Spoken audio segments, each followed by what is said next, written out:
ಪ್ರಬಲ, you do one thing. ನೀನು ಈ ಕಂಪನಿ ಲೀಗಲ್ ಅಡ್ವೈಸರ್. ಇವ್ರಿಗೆಲ್ರಿಗೂ ಒಂದು ನೋಟಿಸ್ ಕೊಟ್ಟು ಕಂಪನಿಯಿಂದ ಆಚೆ ಹಾಕು.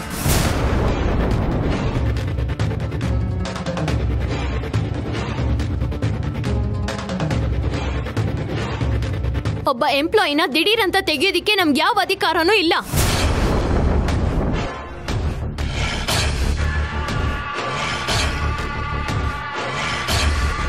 ಒಂದ್ ತಿಂಗಳ ಹಿಂದೆ ನೋಟಿಸ್ನ ಕೊಡ್ಬೇಕು. ಆ ನೋಟಿಸ್ ಅಲ್ಲಿ ಅವ್ರ ತಪ್ಪು ವ್ಯಾಲಿಡ್ ಆಗಿರ್ಬೇಕು.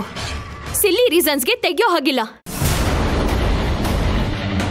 ಇದಕ್ಕೂ ಮೀರಿ ನೀವು ಕೋಪದಿಂದ ನೋಟಿಸ್ ಕೊಟ್ರೆ ಅದು ಎಂಪ್ಲಾಯಿ ಕೋರ್ಟ್ಗೆ ಹೋಗಿ ನಿಂತ್ರೆ ಗೆಲ್ಲೋದು ಎಂಪ್ಲಾಯಿ, ಸೋಲೋದು ಕಂಪನಿಯ ಪ್ರತಿಷ್ಠೆ.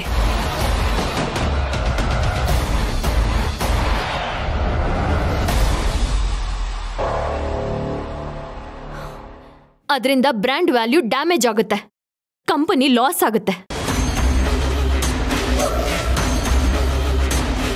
30 ವರ್ಷದ ರಾಮ್ ಸರ್ ಕನಸು ಪರಿಶ್ರಮ ಒಂದೇ ಸೆಕೆಂಡ್ ಅಲ್ಲಿ ಮಣ್ಪಾಲಾಗುತ್ತೆ. ಇದು ನಿಮಗೆ ಓಕೆನಾ? ನಮ್ ಕೋಪಕ್ಕೆ ಕೆಲಸದವ್ರನ್ನ ನಾವು ತೆಗಿತಾ ಹೋದ್ರೆ ಕಂಪ್ನಿಲಿ ನಮ್ಮನ್ನ ಬಿಟ್ಟು ಬೇರೆ ಯಾರು ಇರಲ್ಲ. ಸ್ಟಾಫು, ಎಂಪ್ಲಾಯಿ, ಕೂಲಿಗಳು ಅನ್ನೋ ಶ್ರಮಜೀವಿಗಳಿಲ್ಲದೆ ಹೋದ್ರೆ ಮ್ಯಾನೇಜರು, CEO, MD ಅನ್ನೋ ಪೋಸ್ಟ್ಗಳೇ ಇರಲ್ಲ. ಅದಕ್ಕೆ ಬೆಲೆನೂ ಇರಲ್ಲ.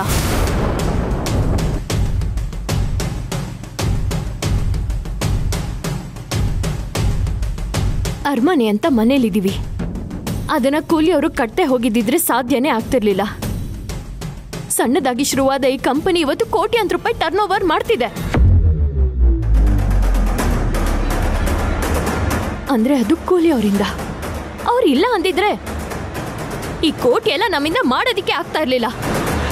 ಒಬ್ಬ ರೈತ ಬೆಳಿಲಿಲ್ಲ ಅಂದ್ರೆ ಬೆಳೆ ಇಲ್ಲ. ಒಬ್ಬ ಅಡಿಗೆ ಭಟ್ಟ ಅಡಿಗೆ ಮಾಡ್ಲಿಲ್ಲ ಅಂದ್ರೆ ಅಡಿಗೆ ಇಲ್ಲ. ಒಬ್ಬ ಡ್ರೈವರ್ ಕಾರ್ ಓಡಿಸ್ಲಿಲ್ಲ ಅಂದ್ರೆ ನಾವ್ ಎಲ್ಲಿಗೂ ಹೋಗೋದಿಕ್ಕೂ ಆಗೋದಿಲ್ಲ. ಒಬ್ಬ ಎಲೆಕ್ಟ್ರಿಷಿಯನ್ AC, ಫ್ಯಾನು, ಲೈಟು ಹಾಕದೇ ಇದ್ದಿದ್ರೆ ನಮಗೆ ಕಂಫರ್ಟೇ ಇರ್ತಾ ಇರ್ಲಿಲ್ಲ.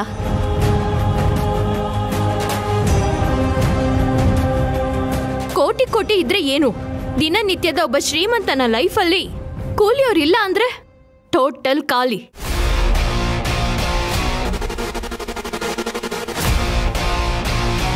ಅಂಥವ್ರನ್ನ ರೆಸ್ಪೆಕ್ಟ್ ಇಂದ ನೋಡ್ಲಿಲ್ಲ ಅಂದ್ರೂ ಪರವಾಗಿಲ್ಲ, ಕೇವಲವಾಗಿ ಮಾತಾಡಬಾರ್ದು.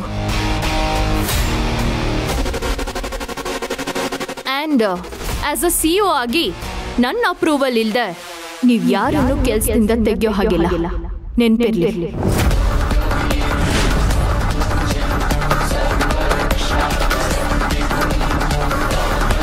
ನೋಡಿ, ನಾನು ಒಫಿಷಿಯಲ್ ಆಗಿ ನನ್ನ ಪವರ್ನ ಬಳಸೋದಕ್ಕೆ ಇಷ್ಟಪಡಲ್ಲ. ಬಳಸಕ್ಕೆ ಶುರು ಮಾಡಿದ್ರೆ ನನ್ನ ಕಂಟ್ರೋಲ್ ಮಾಡೋದಕ್ಕೆ ಯಾರಿಂದನೂ ಸಾಧ್ಯ ಇಲ್ಲ. ಇದು ನೆನ್ಪಿರ್ಲಿ.